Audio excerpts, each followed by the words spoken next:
Bueno, muy buenos días para todos. El día de hoy vamos a hacer una pequeña y brevísima explicación acerca de la guía de estudio 1 y 2 de literatura, de grado décimo. Entonces, para comenzar, pues vamos a hablar acerca de un concepto bastante importante que es el análisis literario.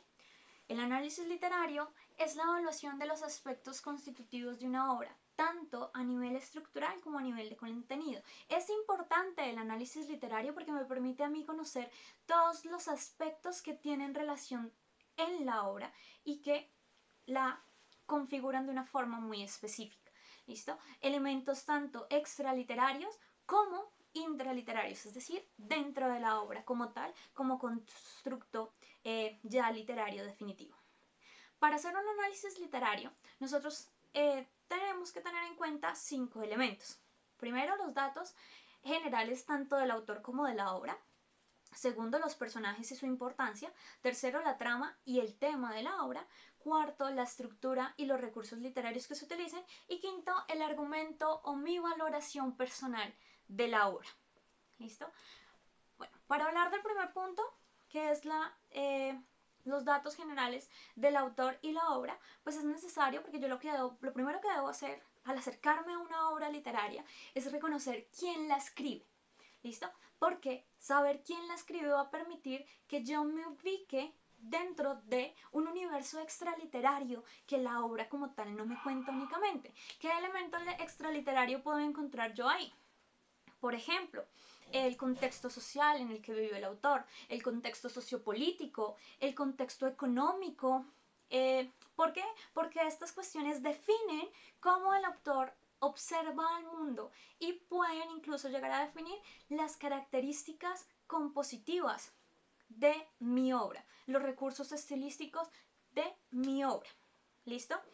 Además, también saber esos datos generales del autor me van a permitir a mí incluir cualquier obra dentro de un universo literario. ¿Cómo así dentro de un universo literario? Me van a permitir a mí identificar los movimientos o corrientes a los que fue adepto el escritor y cómo esos movimientos influyeron en la forma en la que él escribía. Por ejemplo, si vamos a hablar de una obra de Charles Baudelaire, vamos a estar encontrando que él perteneció al decadentismo y como decadentismo su obra va a estar tratando constantemente de temas de drogadicción, de decadencia humana en todos sus sentidos, de depresión, de oscuridad, etc. Y son aspectos a partir de los cuales yo puedo darle otra perspectiva a mi obra, más allá de simplemente solo leer y quedarme con su contenido.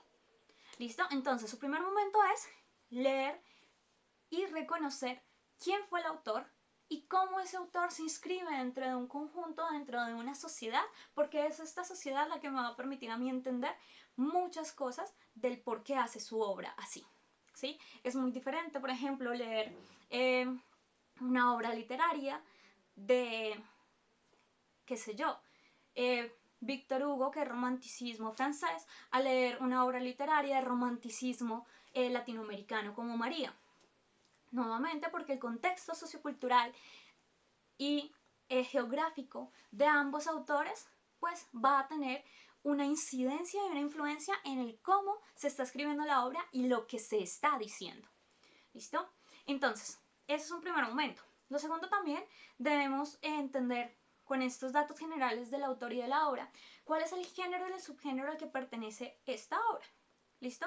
Es decir, si es una obra lírica, si es una obra narrativa, si es una obra dramática, porque como sabemos, cada uno de estos géneros literarios pertenece y posee unas características muy propias de escritura. Por ejemplo, si estamos en una obra narrativa, pues vamos a tener un inicio, un nudo, un desenlace, vamos a tener predominancia de la descripción, pero si estamos ante una obra lírica, pues será poemas, entonces vamos a encontrar métrica, ritmo, musicalidad, pero si estamos ante un guión, ante una obra dramática, como es nuestro caso con la obra de Bodas de Sangre, pues estamos justamente ante un guión literario y eso tiene unas características compositivas que me va a decir mucho y me van a ayudar a mí a entender la obra en su totalidad.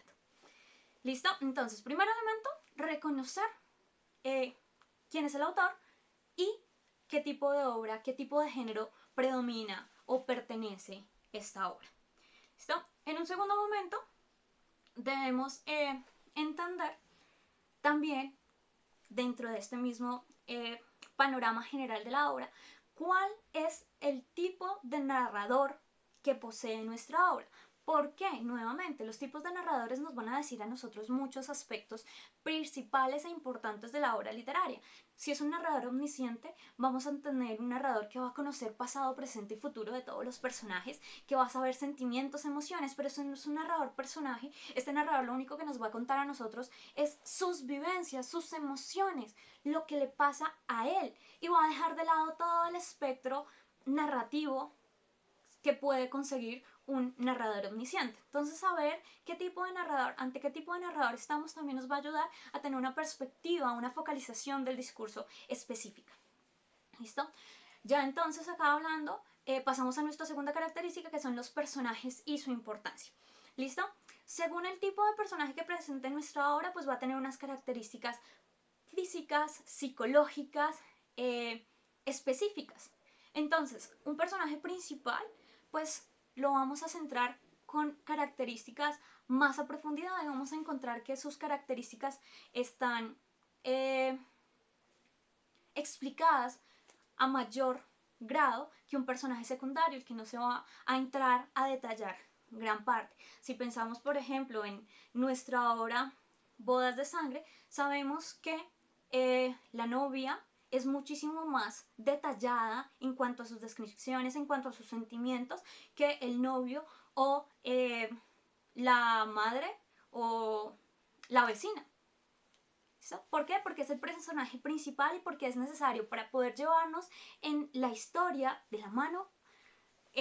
Pues necesitamos saber cómo se siente, qué piensa, qué cree y empezar a generar una relación con ese personaje principal que nos ayude a ubicarnos y a entenderla. ¿Listo? Entonces, reconocer cuáles son los personajes principales, cuáles son los personajes secundarios. En tercer momento tenemos que entender cuál es la trama y cuál es el tema. ¿Listo? Recordemos que el tema va a ser esa idea central que va a ocurrir toda la obra. Si hablamos de nuestra obra La Dama Boba, el tema central de la obra va a ser precisamente estas pasiones que carcomen a la novia y que hacen que finalmente se fugue con su amado. ¿Listo? Ese es el tema central. Ahora, la trama son todos esos elementos que se unen, que se van hilando uno a uno para guiarme a mí a lo largo de la historia. Esta trama se realiza de forma cronológica y a partir de momentos importantes. ¿Qué sé yo? El primer momento pondríamos a pensar que sería cuando se le pide matrimonio.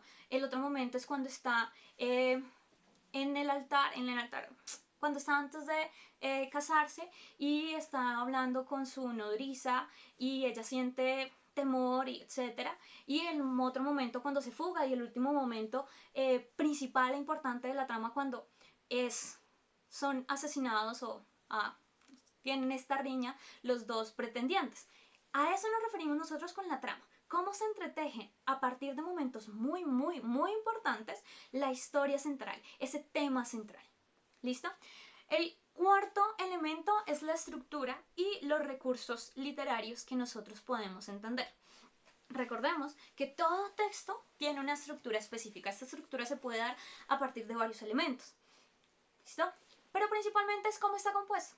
Si pensamos en una fábula, sabemos que es inicio, nudo, desenlace y moraleja. Si pensamos en un cuento, sabemos que es inicio, nudo y desenlace. Pero entonces estamos hablando acá ante una novela, ante una obra literaria de mayor envergadura. Y en ese caso sabemos que está dividida por cuartos y estos cuartos por actos. ¿Listo? Entonces, saber cómo está dividida, si es una novela de otro tipo que no sea una obra dramática, pues sabremos que debe estar dividida por capítulos y estos capítulos pues, van a tener una importancia específica y pueden funcionar solos como un conjunto. ¿Listo? ¿Qué figuras literarias se utiliza? Sí, recordemos que las obras juegan mucho con esa función de, por ejemplo, darle vida a los personajes que no tienen vida, que son inanimados. Pensemos en la luna, que la luna representa dentro de la obra ciertas cosas, o la daga, o la muerte, ¿sí? Entonces, saber estos elementos, saber cómo se utilizan las figuras literarias, me van a permitir a mí realizar alegorías o realizar o entender el simbolismo a profundidad de la obra. Y finalmente, analizar esta estructura de los recursos literarios también me van a permitir a mí reconocer el tiempo de narración de la obra. Recordemos que la obra tiene dos tiempos específicos, cronológico y anacrónico. Entonces saber esto me va a permitir a mí poder guiarme y determinar en qué tiempo me ubico y cómo a partir de ahí se relacionan o van a suceder las cosas, los acontecimientos. Si estamos ante un tiempo cronológico, la historia va a ser lineal, pero si estamos ante un tiempo anacrónico, pues sabemos que la historia va a estar dando saltos o bien sea al pasado o bien sea al futuro. Lo hice al revés.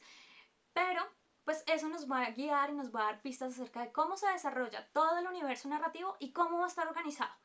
¿Listo? Y finalmente tenemos entonces el argumento o valoración personal. ¿Qué es el argumento o valoración personal? Es mi opinión según las 4 características anteriores de la obra que he leído. ¿Listo? Entonces, ¿qué es, cómo se puede dar esta valoración personal? Lo puedo dar en forma de opinión, la puedo dar en forma de ensayo, la puedo dar en forma de reseña, pero todos estos valores, esta valoración personal, esta argumentación, pues se basa en cómo entendí yo cada uno de los elementos anteriores. ¿Listo? Eso sería pues entonces todo acerca de nuestro análisis literario de una obra. Espero haya sido relativamente clara la explicación y pues nada, nos vemos en la próxima. Que tengan un buen día.